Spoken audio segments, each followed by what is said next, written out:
كان هذا الرجل يحلم دائما بركوب الجيت سكي، ولكنه كان يخشى السقوط في المياه، مما كان يمنعه من تحقيق هذا الحلم. في هذه المرة قرر أن يتحدى خوفه ويكسر حاجز التردد. صعد على الجيت سكي، وكان هناك شخص يجلس خلفه لمساعدته إذا حدث أي طارئ. وأثناء تجربته الأولى وفي لحظة ارتباك مال بجسمه في الاتجاه الخاطئ، مما أدى إلى فقدانه التوازن وسقوطه في الماء، وأسقط معه الشخص الذي كان يساعده. أستطيع أن أضمن أن هذا هو أسلوب الفن الأكثر تميزاً الذي ستراه على الإطلاق، لأن هذا الفنان لديه طريقة مثيرة للاهتمام في إبداع أعماله الفنية. أقول ذلك لأنه كما ترى يستخدم قماشاً دائرياً دواراً مع بعض الألوان الزاهية في أعماله. لا يقتصر على إنشاء تصاميم مسطحة ثنائية الأبعاد فقط، بل يضفي عليها أيضاً تأثيراً ثلاثي الأبعاد عن طريق تدوير القماش أثناء رسمه، وكل ذلك بهدف إبهارك وإعجابك.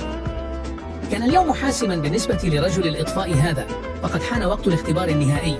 القاعدة كانت واضحة وبسيطة، أمامه 15 ثانية فقط ليقفز عبر ثقب في ورقة وينزل بسرعة، وإلا فلن يحصل على الوظيفة.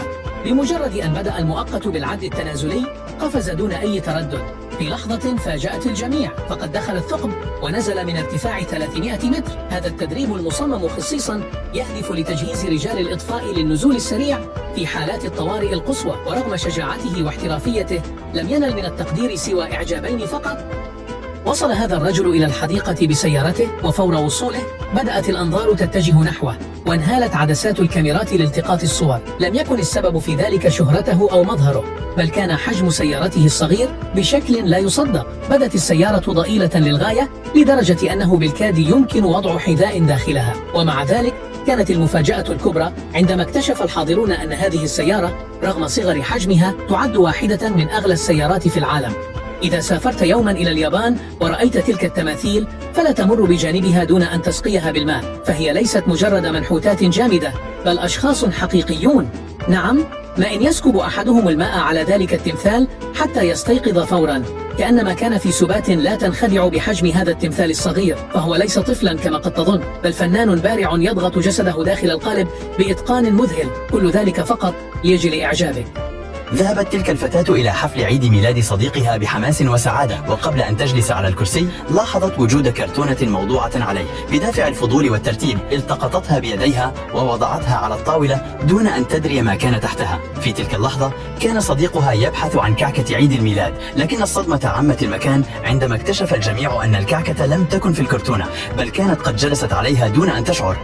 بعد تعرض هذه الفتاة لحادث سيارة مروع كاد أن يودي بحياتها، فقدت قدرتها على المشي أو الوقوف بمفردها. وخلال هذه الفترة العصيبة لم يتخلى عنها زوجها لحظة واحدة، بل ظل بجانبها يدعمها بكل حب وإخلاص. ولكن جاءت تلك اللحظة الفارقة عندما قررت أن تحاول الوقوف لأول مرة دون مساعدته، وما إن أدركت أنها نجحت في الوقوف بمفردها حتى غمرتها سعادة لا توصف. فقد بدأت ترى تقدمها الحقيقي بأم عينيها. أليس هذا الثنائي مثالا رائعا للإرادة والحب الذي يستحق الإعجاب؟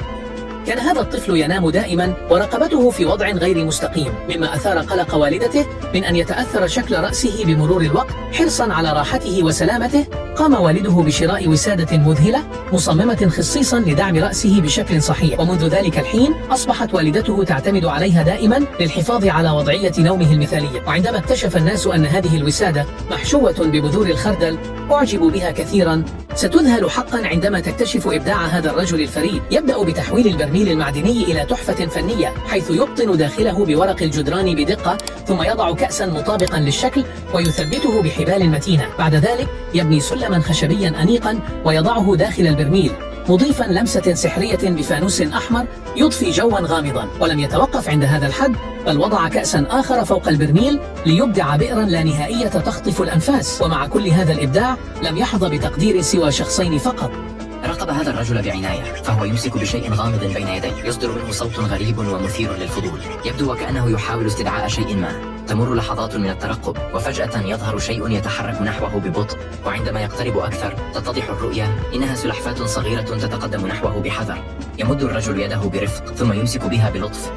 اوعى يلا، أحلى طيران على وش المية. الله أكبر، يلا اعمل زيه. ماشي، أعمل زيه وأحسن منه كمان، هتشوف. هوبا، أوعى. الصاروخ. امسكوني امسكوني.